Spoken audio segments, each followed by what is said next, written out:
Hello friends, আপনারা দেখছেন help for education channel. বন্ধুরা, মাদ্রাস সার্ভিস কমিশনের একটি গুরুত্বপূর্ণ ইনফরমেশন নিয়ে এসেছি আপনাদের কাছে। তো বন্ধুরা, মাদ্রাস সার্ভিস কমিশনের রেজাল্ট তো পাবলিশ হয়ে দিচ্ছে 12 তারিখ। তো বন্ধুরা, যা অনেকেই পাস করেছেন, অনেকেই ইন্টারভিউ দেওয়ার সুযোগ পেলেন পার্সোনালিটি টেস্টে। তো যাদের পার্সোনালিটি টেস্ট হচ্ছে তাদের কিন্তু 28 তারিখে শেষ হয়ে যাচ্ছে। দেখুন, 28/9/2024।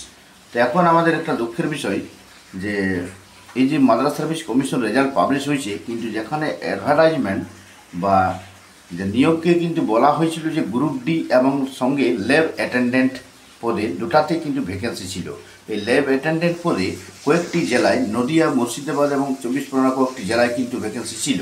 তবু এই ল্যাব অ্যাটেন্ডেন্টের কিন্তু রেজাল্টে কোনো উল্লেখ নেই। ল্যাব অ্যাটেন্ডেন্ট পদের রেজাল্ট কিন্তু বাকি বা ফাঁকা থেকে গেল।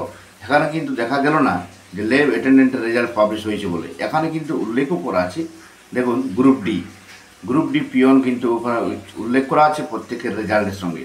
তো বন্ধুরা, এটা কিন্তু এই যে ল্যাব অ্যাটেন্ডেন্ট পদে যারা আবেদন করেছিলেন, যারা ফর্ম ফিল আপের সময় ল্যাব অ্যাটেন্ডেন্ট যারা উল্লেখ করেছিলেন, তাদেরকে অবশ্যই তাদের যে ভ্যাকেন্সি ছিল সেই সময় কিন্তু উল্লেখ করা ছিল বলেই তাই সবাই কিন্তু ল্যাব অ্যাটেন্ডেন্ট পদে যারা আবেদন করতে পেরেছিলেন এবং তাদের কিন্তু রেজাল্টে কোনো উল্লেখ নেই। তো বন্ধুরা, এটা একটা দুঃখের বিষয় যে মাদ্রাস সার্ভিস কমিশন যেভাবে রেজাল্টটা পাবলিশ করেছে তাতে কিন্তু ক্যান্ডিডেটরা অনেকেই খুশি নন। তো এখন এই যে 73,000 এবং এদিকে 24,000, 73,000 পরীক্ষা দিয়েছেন, পরে আবার লিখিত পরীক্ষা যারা পাস করছেন তারা সুযোগ পেলেন। এখন ঘটনা হচ্ছে যে যারা এই যে মামলা, তারপরে কিন্তু মামলা হয়েছিল এই পরীক্ষাটা নেওয়ার জন্য। 73,000-এর যে নতুন করে পরীক্ষা নেওয়া হয়েছিল তার জন্য আবার মামলা হয়েছিল, সেটা বিচারপতি অমৃত সিনহার এজলাসে। এখন দেখা যাচ্ছে যে বিচারপতি অমৃত সিনহার এজলাসের যে মামলাটি চলছে সেটি কিন্তু এখনও পর্যন্ত কোনো ডিক্লারেশন বা কোনো সঠিক রায় কিন্তু এখনও পাবলিশ হয়নি বা প্রকাশিত করা হয়নি। তো এখন দেখা যাচ্ছে যে বিচারপতি অমৃত সিনহা 23 তারিখ থেকে 5 তারিখ পর্যন্ত, 5ই অক্টোবর পর্যন্ত কিন্তু তিনি ডিভিশন বেঞ্চে না থেকে কিন্তু জলপাইগুড়ির বেঞ্চের থেকে থাকবেন। এখন বলা যায় যে এখন যে কলকাতা হাইকোর্টে তিনি ছুটির মধ্যে আছেন। এখন 5 তারিখের পরে 6 তারিখে, তো 7 তারিখে কিন্তু একটা শুনানির সম্ভাবনা যে দেখা যাচ্ছে। তো শুনানি না হওয়া পর্যন্ত যারা কিন্তু ইন্টারভিউ দিচ্ছেন তাদেরও কিন্তু মেরিট লিস্ট পাবলিশ হলে নিয়োগ হবে না বা মেরিট লিস্ট প্রকাশিত নাও হতে পারে। সম্পূর্ণ নির্ভর করছে এই মামলাটি যেটি হয়েছে, সেই মামলাটির যে পুরোপুরি ডিসপোজ যতক্ষণ না হয়ে যায়, মামলাটি যতক্ষণ না পুরোপুরি ডিক্লারেশন বা রায় যেটা বলা হয়, শেষ রায় যতক্ষণ না দেই ততক্ষণ পর্যন্ত কিন্তু আপনাদের নিয়োগের কোনো সম্ভাবনা থাকছে না। যদিও রেজাল্ট পাবলিশ হয়ে যাবে, ইন্টারভিউ, পার্সোনালিটি টেস্ট যেটা চলছে তার রেজাল্ট কিন্তু খুব শীঘ্রই পাবলিশ হয়ে যেতে পারে। তবে দুর্গাপুজোর আগেই পাবলিশ হওয়ার সম্ভাবনাটা থাকছে, কারণ 28 তারিখ লাস্ট ডেট, এখনও সময় থাকছে।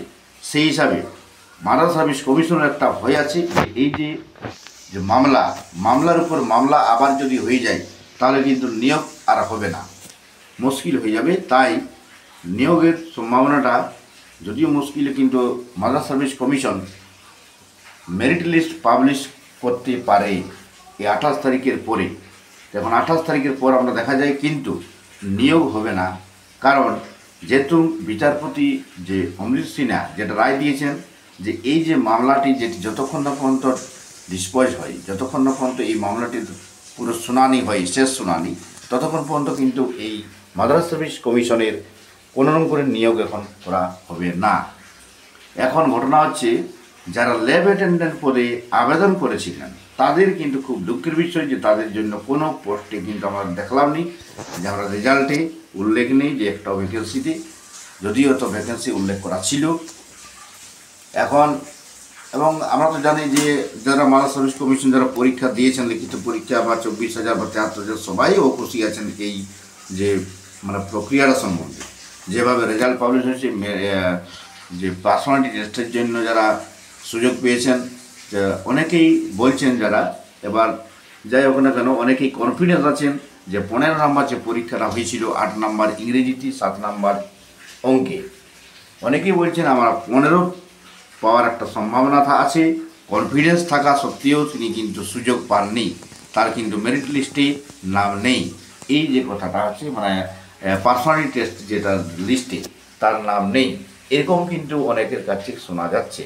তো বন্ধুরা, যাদের কনফিউজ হচ্ছেন, যারা দেখছেন যে আমরা সুযোগ পেলাম না কেন, তারা তো আবার মামলা করতে পারেন। আমরা দেখলাম যে হাইকোর্টে যে মামলাটি যেটা চলছিল, তখন কিন্তু যারা কেস করেছিলেন, যারা মামলাটি করেছিলেন, তাদের যে উকিল, তাদের যে আইনজীবী, উনি কিন্তু কোনো করে অ্যাক্টিভ আমরা দেখতে পেলাম না। মাদ্রাস সার্ভিস কমিশনের যিনি আইনজীবী, তিনিই কথা বলে যাচ্ছেন।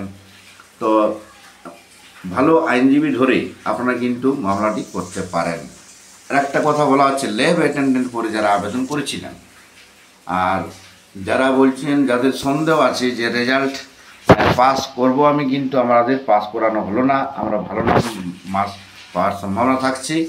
তো এখন আপনাদেরকে একটা উপায় আছে যেটা একবারে আইনসঙ্গত, সেটা হলো আরটিআই করার একটা আপনাদের কিন্তু হাতে ক্ষমতা থাকছে। এই আরটিআই কিন্তু সবাই করতে পারে।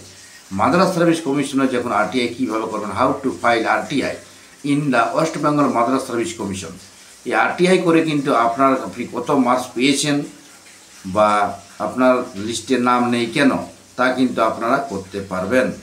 তো দেখতে পাচ্ছেন ফাইল দেখানো হয়েছে, ফাইল RTI-online.com, এই ওয়েবসাইটে কিন্তু আপনারা করতে পারবেন। মাদ্রাস সার্ভিস কমিশনের যে আরটিআই, সেটা কিন্তু আপনারা অনলাইনে আবেদন করতে পারেন। বা আরটিআই করার জন্য যে বিভিন্ন পদ্ধতি আছে, সেই পদ্ধতিতে আপনারা কিন্তু আবেদন করতে পারবেন। তো দেখুন, আরটিআই করলে আপনারা কিন্তু পুরো খুঁটিনাটি আপনারা জানতে পারবেন। আর যেটা করবেন সেটা কিন্তু আপনাকে তাড়াতাড়ি করতে হবে, কারণ যদি রেজাল্ট পাবলিশ হয়ে যায়, আবার মেরিট লিস্ট হয়ে নিয়োগপত্র পেয়ে যান, তারপরে আপনার আরটিআই করে কোনো লাভ নেই। যা করার কিন্তু আপনাকে এই যে পার্সোনালিটি টেস্ট চলছে এখন, আর বেশি দেরি নয়, খুব শীঘ্র যদি রেজাল্ট পাবলিশ হয়ে যায়, যদিও এখন নিয়োগ পাবেন না, কারণ যতক্ষণ না সেই মামলাটি চলছে, মামলাটির উপর ভিত্তি করে নির্ভর করছে পুরো নিয়োগপত্রটা। তো তবুও আপনারা কিন্তু সময় হাতে খুব কম। যদি যারা নিজের মার্কস জানতে চান যে আপনি পাস করেছেন কি না, বা কত মার্কস পেয়েছেন, আপনি যে 15 নম্বর পরীক্ষাটা দিয়েছেন তাতে কত মার্কস পেয়েছেন, সেটা খুঁটিনাটি জানার জন্য আপনাকে অবশ্যই আরটিআই করতে হবে। আরটিআই করতে গেলে আপনারা এই ওয়েবসাইটে যেতে পারবেন, West Bengal Madras service commission website, এবং নিচের দিকে চলে এসে দেখতে পাচ্ছেন আরটিআই অ্যাপ্লিকেশন ফর্ম। এটি হলো RTI application form for the West Bengal Madras service commission. এখানে দেখতে পাচ্ছেন পার্সোনাল ডিটেলস এখানে দিতে হবে, সিলেক্ট করতে হবে আপনাকে। এখানে দেখতে পাচ্ছেন আপনার ফাদার্স নেম, মাদার্স নেম, এগুলো সিলেক্ট করতে হবে। আর এখানে নিজের নামটা দিতে হবে। এগুলো দেওয়ার পরে আপনাকে এগুলো ফিল আপ করতে হবে, mobile number, email ID, address. তারপরে আপনার নেক্সট পেজে চলে যাওয়ার পরে আরেকটি পেজ পাবেন। একইভাবে আরটিআই ডিটেলস, কিসের জন্য আরটিআইটা করছেন সেই ডিটেলসটা দিতে হবে, এবং আপনাকে কিছু ফিজ লাগবে। তো ফিজটা কিন্তু আপনাকে জমা দিতে হবে। তারপরে আপনারা কিন্তু আরটিআই করার পরে তার যে রেজাল্ট বলতে আপনি যে কত মার্কস পেয়েছেন সেইটা জানতে পারবেন। তো বন্ধুরা, যারা ইচ্ছা করছেন, যেভাবে কনফিডেন্ট বুঝতে পারছেন, কনফিউজ হচ্ছেন, তা আরটিআই করতে পারবেন। এটা কিন্তু ব্যক্তিগতভাবে করা যায়, অনেকজন মিলে অনেক সঙ্গে করা যায়। যেভাবে করবেন করতে পারেন। তবে যারা মামলা করেছেন, মামলার এখনও নিষ্পত্তি হয়নি, সঠিক বা ভালো আইনজীবী ধরে আপনারা কিন্তু মামলা করতে পারেন। যদিও যারা পার্সোনালিটি দিচ্ছেন তাদের খারাপ লাগতে পারে, কিন্তু বাস্তব কথা, যাদের মধ্যে ডাউট আছে, তাদের মধ্যে মন ক্লিয়ার নেই এখনও যে আমরা পাস করলাম না কেন, আমরা ভালো পরীক্ষা দিয়েও, তাদেরও দুঃখের কথা একটা ব্যাপার আছে। তবে এই মামলার উপর মামলা হয়ে শেষ পর্যন্ত দেখুন নিয়োগপত্র পাচ্ছেন কিনা, সেটা একটা সন্দেহের বিষয়। কারণ এটা কিন্তু 14 বছর পর পরীক্ষা হলো, আর এখনো পর্যন্ত কোনো ক্লিয়ারেন্স নেই নিয়োগপত্র পাওয়ার মতো। তো বন্ধুরা, ভিডিওটি লাইক ও শেয়ার করবেন, চ্যানেলটিকে সাবস্ক্রাইব করবেন। মাদ্রাস সার্ভিস কমিশনের কাছে আবেদন থাকলেও সঠিকভাবে যাতে নিয়োগ হয় তার ব্যবস্থা করুন। Thank you.